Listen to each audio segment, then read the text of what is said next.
Donc, une petite présentation rapidement des objectifs de ce travail, du contexte aussi, des méthodes utilisées, puis aussi des travaux réalisés. Donc, il s'agit d'un travail qui a été mené dans le cadre du 10e FED européen, intègre, entre 2015 et 2018. Et grosso modo, c'était une assistance méthodologique à la mise en place d'une gestion participative des ressources à la fois en termes de protection et de valorisation des bassins versants de Tayara. Bien sûr, en relief bien sûr. Donc, beaucoup d'activités qui ont été menées, je vais les dire rapidement, identifier des logiques d'acteurs, leur rapport aux ressources très diverses, beaucoup de travail de cartographie, de spatialisation de l'organisation humaine, culturelle, des données écologiques également, des activités, des zones culturelles, l'importance, les enjeux pour les habitants. Grosso modo, un travail interdisciplinaire, comme on le verra dans les diapos suivantes. Et enfin, l'idée, c'était à la fin de proposer un ou des dispositifs de gestion de ces ressources à l'échelle des bassins versants. La presqu'île, pour ceux qui ne connaissent pas, je vous la présente rapidement, c'est 6 communes associées, 2 communes principales, Tayarapu Est au nord, composée de 4 communes, Afahiti, Faone, Afahiti, Puo et Totira, et à l'ouest, 3 communes qui sont Tuahutu, Veirao et Tiopo. On parle souvent de Taravao, mais qui n'est pas sur la carte parce que Taravao, c'est le nom du lieu dit de Afahiti. Ça se situe dans la commune de Afahiti. Donc voilà, une grande surface, c'est plus grand que l'île de Moorea. En population aussi, c'est 20 000 personnes. Et puis à peu près 8 passes autour de l'île, autour de cette petite île.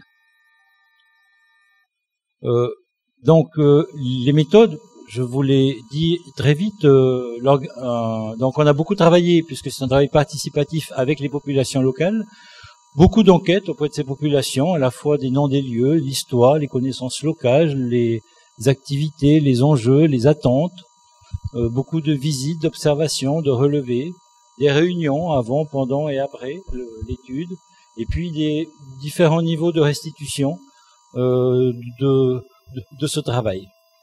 Par rapport aux données récoltées ou aux enquêtes qui ont été faites, c'était à la fois sur le côté terrestre et le côté marin, des activités donc humaines et physiques, avec un large éventail, depuis les activités économiques jusqu'aux topographies côté terrestre, ou des activités économiques côté lagon, jusqu'au récif. Différentes échelles aussi, Tahiti, mais Tayarapu, mais dans Tayarapu, vous l'avez vu, plusieurs communes, et dans chaque commune, parfois, un ou plusieurs villages, en tout cas plusieurs lieux d'habitation. Alors, c'est là que je vais commencer à être un peu lent. Donc, grosso modo, on a fait plusieurs types de travaux.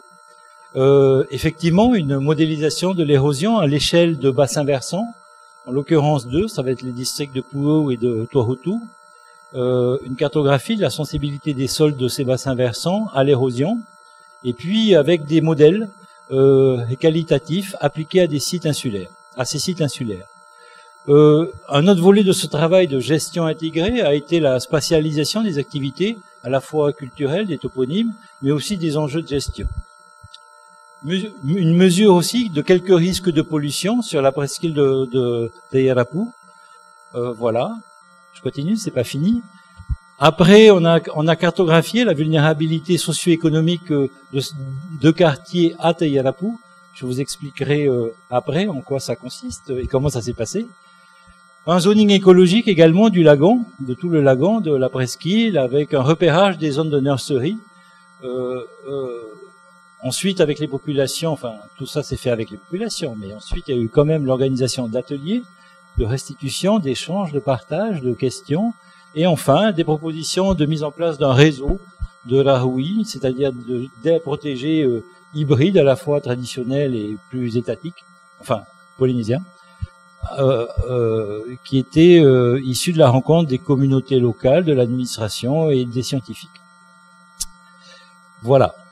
Donc, le programme est chargé. Vous avez bien compris que, s'agissant d'un programme de gestion intégrée, tout le problème était de non pas de distinguer, mais d'avoir une vision d'ensemble des activités à la fois sur la montagne, sur la terre, mais à la fois dans les lagons, et comment les interactions entre les deux pouvaient être gérées au mieux. Donc je commence par le point A. Excusez-moi. La modélisation de l'érosion à l'échelle des bassins versants, c'était une des premières étapes, puisque en fait les ressources marines sont très sensibles à tous ces aspects érosion, notamment au premier chef les coraux. Bon, on en a parlé ce matin avec la ciguatera sur la détérioration des coraux qui pouvait provoquer des maladies. Mais il n'y a pas que ça. Les coraux, c'est aussi la maison des poissons. Donc plus de coraux, ça veut dire moins de poissons, donc moins de pêche d'un côté ou plus de surpêche de l'autre. Donc grosso modo, s'agissant de modèles, on a regardé surtout 3 paramètres: l'occupation du sol, les pentes, la géologie. Et puis je suis en train de chercher quelque part. Voilà, ce sont les 3 principaux paramètres qui ont été pris en compte. Et si vous voulez, à partir de ces, bon, on a regardé aussi parce qu'il n'existe pas un seul modèle.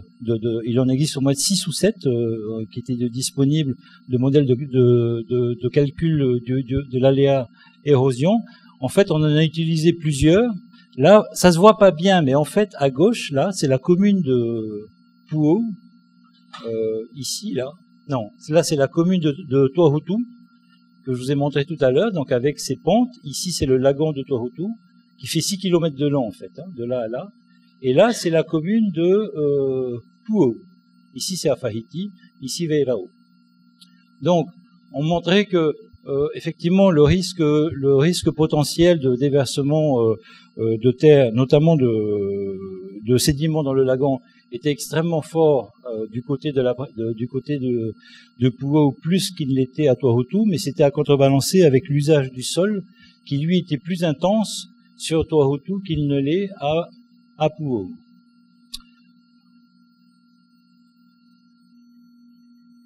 Là, c'est les images, donc les différents types de sensibilité, fortes, moyennes ou faibles, selon les lieux, voilà, selon les lieux de l'île. En fait, ce constat a été partagé avec les communes, les populations également présentes, qui effectivement qui avaient connaissance dans certains cas de ces risques-là et qui le voyaient en fait chaque année dans leur lagon. Ah oui, un autre élément dont je voulais vous dire un mot rapidement, c'était les risques liés à l'érosion. C'est des risques naturels pour une part, humains en fonction des activités, mais effectivement il y a des activités qu'il y a sur l'île et qui eux aussi ont un impact sur la gestion, en tout cas sur le lagon et sa gestion. Parmi ceux-là, donc je vais vous montrer quelques travaux. Par exemple, là, on est sur la commune de Afahiti. Alors, je sais pas si vous connaissez, mais c'est la 3e plus grande ferme laitière de France, qui se trouve au plateau. Donc, c'est 450 hectares, 850 têtes de bœuf présents sur le domaine. Et en fait, c'était quand vous faites une cartographie des activités agricoles, puisque un des risques qui était à évaluer était le risque de pollution. C'était de voir où se situaient ces activités-là et selon les bassins versants concernés, où les risques potentiellement étaient le plus présents ou pas. Donc ça c'est à Fahiti, mais voilà les 2 communes d'à côté qui sont Toahutu. Là par exemple en jaune, ce que vous voyez là en jaune, c'est la plus grande plantation d'ananas de Polynésie. En fait, on pense toujours que c'est Moorea qui a les plus grandes surfaces. En réalité, c'est la presqu'île de Tahiti qui produit 60% des ananas qui partent ensuite à l'usine de jus de fruits de Moorea. Voilà. Et donc, sur la diapo d'à côté, vous avez la commune de Pu'u, qui, elle, effectivement, il y avait des risques d'érosion plus forts, mais comme il y a si peu d'activités agricoles par ailleurs, finalement, c'était pas ce qui était le plus important. Alors, le niveau être au niveau du sol, c'est bien, enfin des cartographies. Le niveau des activités, c'est important. Il y a un autre niveau, une autre couche d'informations qu'on a voulu rajouter. C'est une couche culturelle en quelque sorte, c'est-à-dire les toponymes. En fait, au cours de ce travail, on a aussi recensé les toponymes c'était pas un travail encyclopédique, hein, c'était un travail de recensement des toponymes qui font sens aujourd'hui dans les sociétés avec lesquelles on travaille. Et ces toponymes sont extrêmement intéressants. Ils s'appliquent à la fois à la montagne et au côté mer, parce que souvent ça nous donne des informations sur des usages, sur des lieux d'usage, sur des pratiques écologiques, sur des pratiques culturelles, et parfois un mix de ces usages culture ou usages écologiques et autres. Pour prendre qu'un exemple, vous avez un petit endroit là qui s'appelle Te Ruam'o, qui veut dire en fait Rua, c'est un vieux mot pour dire deux, et Mo, c'est le requin. Et en fait, c'est un lieu où les requins viennent mettre bas. Voilà. Et donc, ça vous donne une couche à chaque fois tout autour de l'île, parce qu'on l'a fait pour les 6 communes, une couche d'information qui est différente des précédentes. Là, c'est la même chose. On l'a fait sur la commune, de Pu'u, de la commune associée, où vous avez déjà les noms de tous les récifs et qui donnent des indications à la fois pour le biologiste, l'écologue, mais aussi pour le sociologue ou l'anthropologue.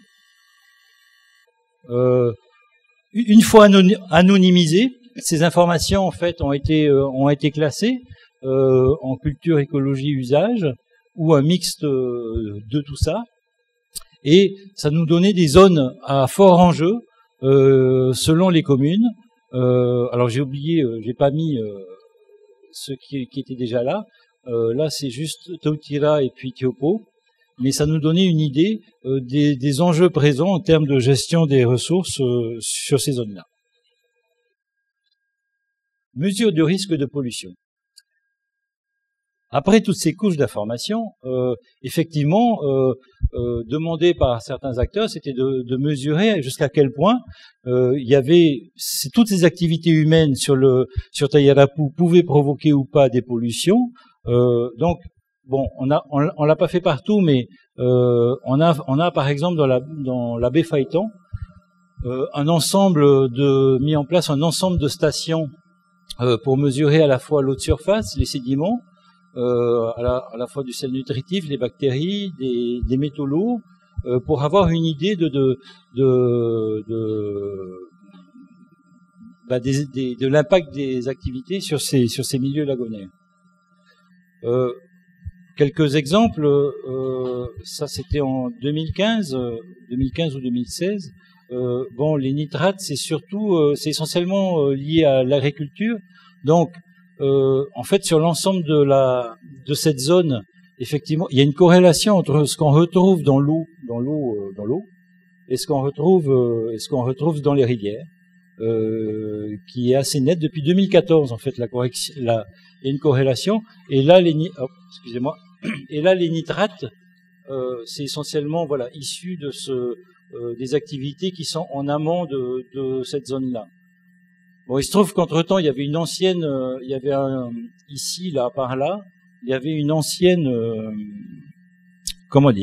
ancien dépotoir, qui a juste été rebouché quand il y a eu le déménagement vers un autre dépotoir qui se trouve par là.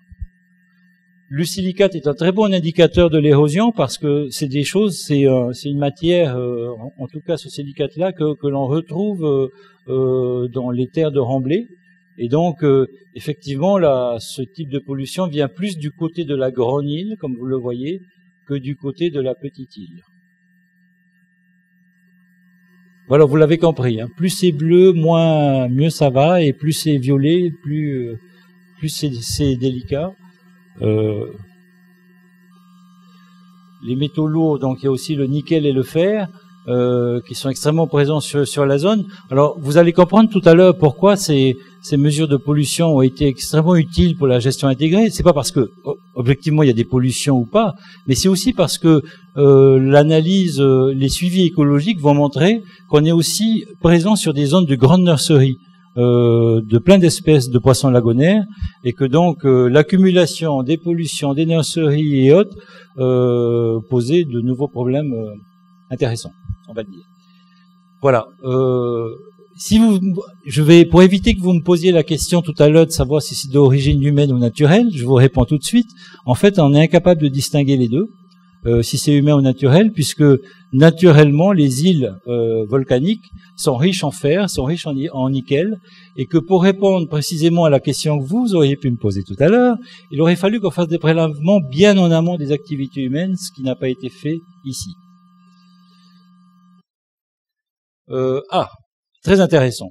La partie D de ce travail, c'était une cartographie de la vulnérabilité socio-économique des quartiers, travail mené avec l'ISPF. Intéressant pourquoi? Parce qu'en fait, l'idée est venue, la direction des ressources marines voulait mettre en place un zonage aquacole et mettre en place des concessions maritimes. Et grosse opposition de la part de Veirao, de la commune de Veirao en particulier. Et donc, un jour, je vais dans le bureau d'un des maires et je vois afficher à son tableau derrière cette carte. Et la carte, en fait, elle vous donne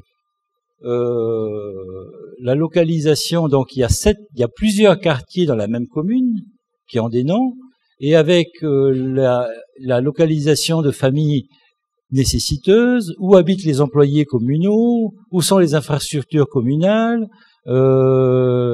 etc. Et avec une tentative de mesure de la densité de population. Et je me suis dit, mais cette carte est absolument lumineuse parce que, bon, c'est vrai que c'est une carte très politique, hein, c'est pour savoir où il faut, pour faire campagne, où il faut aller, quel discours il faut avoir, etc. Mais en fait, l'idée, elle est venue de là, de mesurer la vulnérabilité des populations, parce qu'il se trouve que l'opposition face à l'installation de nouvelles concessions maritimes aquacoles, elle venait surtout en limitrophe de quartiers extrêmement plutôt pauvres, mais surtout plutôt très dépendantes des ressources marines notamment. Donc, c'est fort de ça qu'on s'est dit, mais nous allons généraliser le système, c'est-à-dire que nous allons essayer de mesurer l'exposition de ces populations à des risques, leur sensibilité, pour voir la vulnérabilité qu'ils ont. Ça nous a mené à un ensemble d'autres travaux, que je continue, qui sont par exemple... j'explique un peu. En fait, comme l'information coûte cher et que ce genre d'enquête est longue, donc on est parti sur le travail qui est sur le recensement en fait général de la population, qui est tous les 5 ans. En prenant plusieurs critères pour mesurer à la fois l'exposition, la sensibilité, la capacité d'adaptation. Donc on a des éléments sur les biens matériaux, ce qu'on appelle le petit confort dans le recensement, la dépendance au milieu, l'insertion économique. En fait, ce sont des variables que l'on prend pour faire des indices. Et pour les capacités d'adaptation, on a mesuré, le mot est grand, mais la mobilité, mais pas la mobilité en général, la mobilité en particulier d'une population que sont les pêcheurs, donc leur équipement en moteur, pas de moteur, avec rame, sans rame, des choses comme ça. Une fois qu'on avait toutes ces variables, donc on les a analysées pour 2012, date du recensement, pour 2017, date de notre recensement, on a essayé de voir s'il y avait une évolution, dans quel sens, et enfin on a spatialisé toutes ces informations. C'est ce que je vais vous montrer maintenant. Par exemple, comment on travaille avec les données de l'ISPF à l'échelle. Vous voyez tout à l'heure, il y avait une commune, mais tout ça c'est une commune avec plusieurs quartiers. Parce que, je ne sais plus comment on appelle ça l'ISPF, c'est des quartiers, c'est des zones particulières où vous avez un ensemble de populations où vous pouvez extraire des niveaux d'enquête qui sont précis. En fait, je crois qu'il n'y a que pour les enquêtes épidémiologiques qui donnent ce genre d'accès à des informations aussi précises. Même l'INSEE ne les a pas, ce qui amène nos étudiants à entrer dans un bureau, à être fouillés. Faut pas avoir de clé, on peut juste traiter les informations et ressortir de l'ISPF. Donc là, par exemple, nous avons les biens matériels, voilà. Et avec un indice, évidemment, les quartiers les plus munis en biens matériaux sont plutôt les zones un peu urbaines, on va dire, de la presqu'île, et comparé à d'autres communes où effectivement ils sont plus. Donc, ce qui donne quand même un état voilà, des biens matériaux à un moment donné. Là, je crois que là c'est pour 2012. Ici, vous avez par exemple la mobilité, qui est un autre critère, c'est-à-dire que la mobilité est plus grande pour le vert et moins grande quand c'est en rouge. C'est-à-dire que en fait, curieux, et comme par hasard, ce sont effectivement des communes ici, là, essentiellement de pêcheurs, donc ils sont équipés en fait en équipement de pêche, en tout cas lagonaire, avec des moteurs. Voilà, ça nous donne ça. Ensuite, on avait par exemple l'insertion économique, donc en fait, les variables, c'est ceux qui ont un travail. Une autre variable, c'est ceux qui n'ont pas d'emploi. Une autre variable, je me souviens plus de la troisième, mais ça donnait une idée de l'insertion économique des quartiers par commune associée à l'échelle des deux communes pour la presqu'île, qui sont des indicateurs intéressants pour prendre en compte le degré de dépendance des populations. Les degrés de dépendance, on l'a aussi mesuré, la dépendance au milieu. Donc les variables prises en compte là, c'est le type d'habitation dans lesquelles les gens vivent. Est-ce qu'ils sont plutôt dans le secteur primaire, donc le rapport des actifs au secteur primaire par rapport à l'ensemble des actifs, ou les sans emploi, ceux qui n'ont pas d'emploi, dont on pouvait penser qu'ils étaient plus dépendantes des ressources primaires. Donc ça nous donne là aussi donc des quartiers, des communes beaucoup plus dépendantes que les autres, avec des quartiers qui sont moins dépendantes ici et puis là. Voilà. Autre élément, parce que le PULS après sera complet quand je vous ai présenté jusqu'au point F, c'est le zoning écologique. Le repérage à la fois des densités, des biomasses, de poissons, surtout des poissons commerciaux, lagonaires, et puis l'identification des nurseries, des lieux de reproduction. Grosso modo, c'est une trentaine de stations qui sont disposées tout autour de l'île, à la fois des stations côté terre et puis côté récif et côté littoral. Voilà. Avec là, on est au mois de juillet, donc on a mesuré là, c'est les densités, c'est le nombre de poissons pour 1000 mètres carrés. Le nombre de poissons, où effectivement les zones de nurserie, donc il y en a une qui est très forte ici, 1468 unités, petits poissons, pour 1000 mètres carrés. Or, souvenez-vous de la carte précédente, d'une des cartes précédentes, c'est aussi une des zones les plus polluées de la presqu'île, d'où des enjeux en fait, à la fois de gestion et de ressources qui s'y posent. Vous en avez ici aussi des zones ici très fournies vers là-haut. Ici, il se trouve que là, c'est le Rahui actuel de Teopo, où il y a des densités importantes, et là, du côté de Tautira. Voilà. Maintenant, si on se contente pas simplement des nombres de différents types de poissons, mais à la fois de leur taille, ça nous donne une mesure de la biomasse, où là, effectivement, tout chute, c'est-à-dire qu'en moyenne, on a entre 20 et 40 kilos de poissons tout autour de l'île pour 1000 mètres carrés, sauf dans le Rahui de Teopo, qui 3 ans après sa mise en place a vu sa biomasse juste exploser, puisqu'on est à peu moins de 400 kilos de poissons pour 1000 mètres carrés.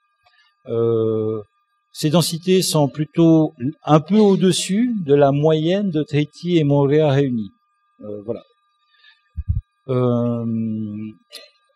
Donc, quand on raisonne à l'échelle des bassins versants et qu'on veut imaginer des outils de gestion de ces bassins versants, même si on se focalise que sur le lagon, c'est tout un ensemble de données en fait qu'il faut accumuler, soit des activités qui s'y passent, soit des données culturelles, de pollution, de biomasse et autres. Ce qui nous donne, oui, du coup, toutes ces données ont été présentées au fur et à mesure, à la fois en 2016, en 2017, dans toutes les communes en fait de la presqu'île. Là, ça a l'air de rien, mais pour aller dans ce bâtiment, en fait, c'est au Whenua, c'est au Paris. Donc, il faut prendre le bateau, se rendre là-bas, après l'église, faire la présentation, Donc là, on est dans une paroisse d'ailleurs, avec les matelas derrière, là, ici, pour présenter les résultats, les discuter avec les gens et autres. Bon, là, c'était à Tohoku, là, c'est dans la vallée. Là, avec l'équipe, une des premières équipes qui va mettre en place son Rahui, son système de gestion à Tautira. Voilà, ce qui a conduit à proposer, suite à la consultation et avec l'accord de différents partenaires, à proposer un espèce de réseau de Rahui. Donc le premier, c'était celui-là qui existait. Le deuxième, justement, c'est les zones de nurserie qu'on a vues sur les 4 précédentes qui sont là. Bon, là, on a fait une petite innovation, c'est-à-dire que c'est un district qui est très pêcheur. 1 personne sur 3 est un pêcheur dans la commune de Tautira. Et on leur a aussi montré que les Rahui dans le Pacifique fonctionnaient assez mal, en réalité, lorsqu'on les évalue. C'est-à-dire que la première fois, il y a plein de poissons, mais la deuxième fois, après ouverture, il y en a déjà beaucoup moins. Et après, les stocks avaient du mal à se reconstituer à Fidji, à Samoa et autres. Donc, en fait, ils ont innové. Ils ont fait un cœur, là au milieu. Bon, ça fait une zone de 150 hectares à peu près. Et après, ils ouvrent et ils ferment les zones qui sont là. Donc, la mise en place est en fait cette année. Les 3 zones sont fermées pour 3 ans. Et ensuite, ils vont toujours conserver ce cœur fermé et ils vont ouvrir alternativement la zone A ou la zone B.